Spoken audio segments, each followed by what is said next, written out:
Contrato de trabajo correspondiente al tema 2 de la asignatura Fomento y Orientación Laboral. En primer lugar, vamos a definir lo que es el contrato de trabajo, ¿vale? En la propia definición se habla que es un acuerdo entre empresario y trabajador donde se pacta un servicio, en este caso el que da el trabajador. Pues imaginaros un camarero, pues evidentemente servir las mesas, etcétera, a cambio de un salario y en este caso lo da el empresario, ¿vale? He subrayado cuatro elementos que son fundamentales. Hay un acuerdo, en segundo lugar es un pacto, es decir, no hay coacción por ninguna de las partes. Se tiene que haber una contrapartida, esa contrapartida a ese acuerdo por una parte es el servicio, que es el que da el trabajador, y por la otra parte es el salario, que es lo que da el empresario, ¿vale? Todo contrato de trabajo tiene que tener tres elementos básicos. En primer lugar, consentimiento. Frente al consentimiento, es decir, no puede ser algo evidentemente impuesto, tiene que ser algo voluntario. Tiene que haber un objeto. Cuando hablamos de la definición del contrato de trabajo, se hablaba de un servicio, ¿vale? Y también tiene que haber, evidentemente, una causa por la cual se firma, ¿vale? Son elementos jurídicos, pero que muchas veces los exámenes, como son tipo test, pueden... es muy típico que caiga esta pregunta, ¿vale? En cuanto a las personas que pueden realizar un contrato de trabajo, normalmente suelen ser personas mayores de 18 años, ¿vale? O a partir de los 16 siempre que estén emancipados o con autorización de los padres, ¿vale? Por debajo de la edad de 16 años no se puede, ¿vale? Firmar un contrato de trabajo en España, ¿vale? En cuanto a los extranjeros en España, sí que pueden firmar un trabajo, firmar un contrato de trabajo siempre que tengan lo que es el permiso de residencia y de trabajo. Hay que diferenciar a los extranjeros, los que son comunitarios dentro de la Unión Europea, de los que no son comunitarios, ¿vale? En el caso de los miembros de la Unión Europea no hay ningún problema, pueden trabajar también solicitándolo dentro de los 3 meses iniciales, ¿vale? En los cuales están residiendo en nuestro país, ¿vale? En cuanto a los contratos, normalmente pueden ser por escrito o de manera oral, ¿vale? Pero la gran generalidad, ¿vale? Es que sean escritos, ¿vale? Y el consejo, que ya desde esta asignatura damos, es que sean siempre por escrito, ¿vale?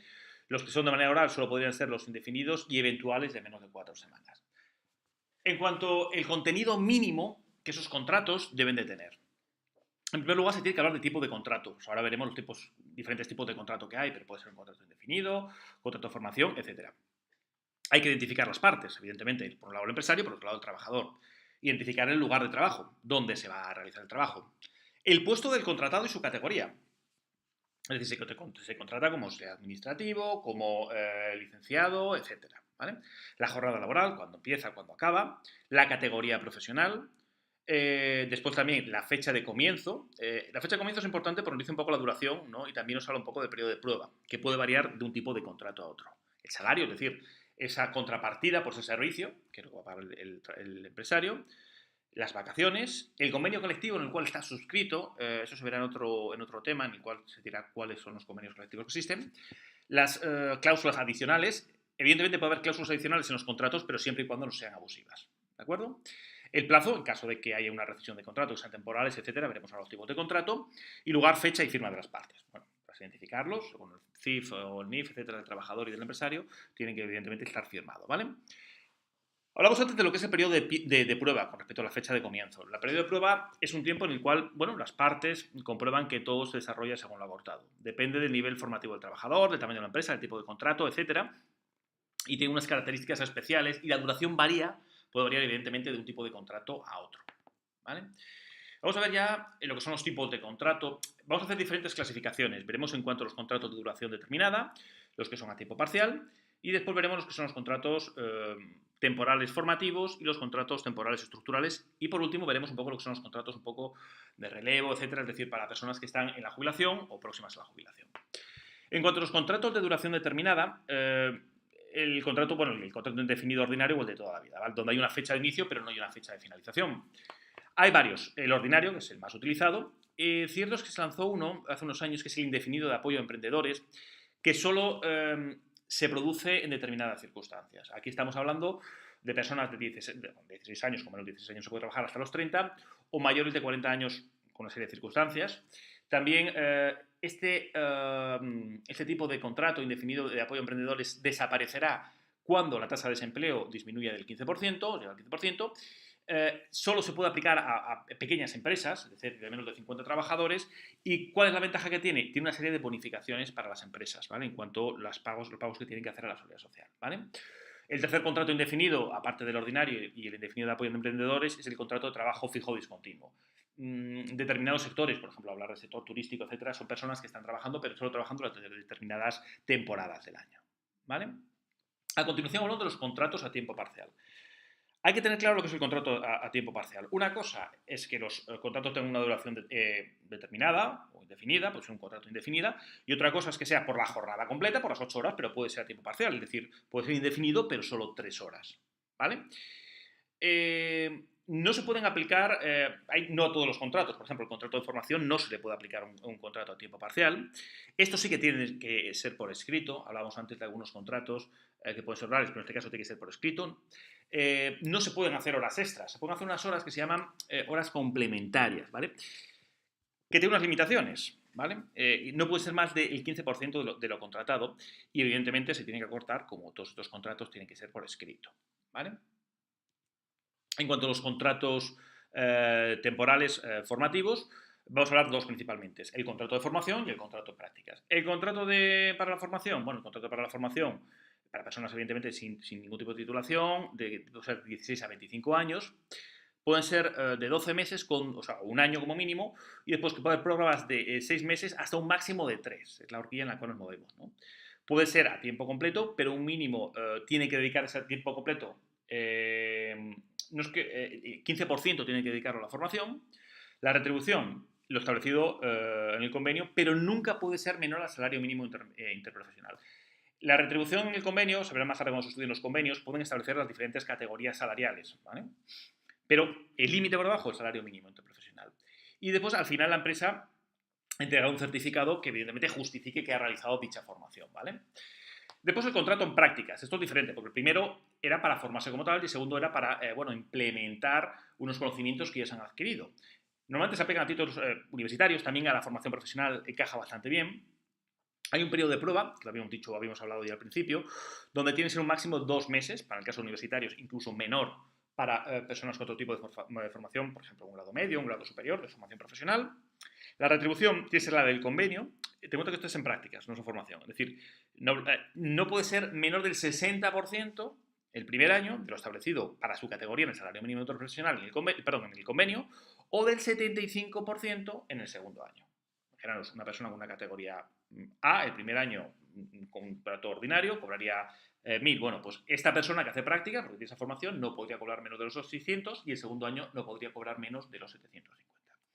Es un contrato también por escrito y la horquilla aquí va de los 6 meses a los 2 años también con prórrogas se pueden permitir 2 prórrogas de 6 meses. En cuanto a los contratos temporales estructurales, bueno, hablo un poco de las circunstancias de la empresa. En primer lugar, tenemos el contrato por obra y servicio. Esa jornada completa o parcial, la que se permite, tiene que ser por escrito. El máximo son 3 años, ampliable otros 12 meses, donde ya tendrían que pasar a ser fijos, ¿vale? En este caso, la indemnización, este sí que es uno de los sitios que ha subido a 12 días de indemnización por año trabajado, antes eran 8. En cuanto al contrato eventual por circunstancias de producción, esto también se adapta a determinadas empresas, tiene un máximo de 6 meses que se puede ampliar por convenio a 12, ¿vale? También a tiempo completo o parcial y también una indemnización de 12 días. El contrato de interinidad. En primer lugar, saber lo que es la interinidad. Imaginaos que una persona se ha trabajado, tiene un contrato fijo y por circunstancias, una maternidad o una paternidad o cualquier circunstancia personal, o que quiere cuidar de un familiar enfermo, ¿vale? Pide que se conserve, por así decir, su puesto de trabajo para que cuando él se reincorpore, ¿vale? Puede reincorporarse pasados 2, 3, 4 años, evidentemente se queda sin sueldo, puede incorporarse en esa misma empresa.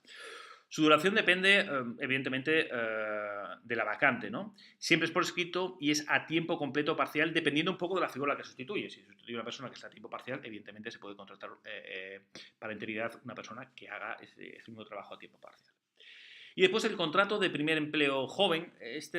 También es una figura realmente o relativamente recientes. Es hasta que se tenga 30 años, para menos de 30 años, y sin experiencia, o que dicha experiencia sea menor a los 3 meses, ¿vale? Aquí la indemnización también ha subido a los 12 días. Por último, los que son, bueno, contratos relacionados con la jubilación.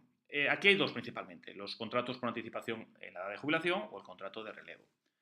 El contrato de relevo es un contrato, se contrata al trabajador, tiene que ser en los dos casos claramente desempleado, el trabajador que se contrata, y la duración está determinada en el fondo para que complemente la jornada de otro trabajador que está cerca de la jubilación. No es el contrato de relevos que la persona ya que se va a marchar esté ya jubilada, sino que se va jubilando, digamos, de manera progresiva. En el contrato por anticipación de la edad de jubilación se aplica ya a personas que anticipan, que adelantan su edad de jubilación a los 64 años y el contrato dura como mínimo un año. Otros contratos, bueno, el contrato de trabajo a domicilio o contrato de trabajo en grupo, no son cada vez menos utilizados, bueno, y se llevan comúnmente, bueno, el contrato de trabajo a domicilio se lleva comúnmente desde la casa del trabajador, no tiene jornada fija de trabajo y en el contrato por escrito se especifica el lugar de trabajo. Y el contrato de trabajo en grupo es un contrato a un grupo de personas o de trabajadores que actúan como una totalidad cuyos derechos y obligaciones recaen sobre el representante del grupo. ¿Vale? Esta figura, la verdad, que tiende a desaparecer. Y después diferenciar dos figuras claves, las agencias privadas de colocación o agencias privadas y las empresas de trabajo temporal. Las agencias privadas simplemente lo que tratan de buscar es incluso algunas comunidades autónomas, digamos que están llevando parte de sus políticas de búsqueda de empleo a este tipo de agencias privadas, ¿vale? Donde lo que hacen es básicamente, intermediar la intermediación laboral, es decir, poner en contacto a personas que buscan un empleo con empresas, ¿vale? Pero no hacen ningún tipo de contratación, etcétera, simplemente agilizan el mercado laboral. En cuanto a las empresas de trabajo temporal, aquí sí que es diferente, porque son aquellas que se ponen a disposición de otra empresa, en este caso trabajadores contratados por ella, y el contrato de puesta a disposición se hace por escrito, siempre trata de buscar cumplir con un servicio determinado. Los trabajadores contratados por las ETTs, es muy importante, tienen que recibir el mismo salario que los trabajadores contratados por la empresa usuaria. ¿Vale? Imaginaros que hay una persona, un camarero, que cobra 1.000 euros en una empresa y de repente a través de una ETT contratan a un camarero para un apoyo de 3 días. Evidentemente el salario, ¿vale?, no puede ser inferior al del trabajador normal en la misma categoría.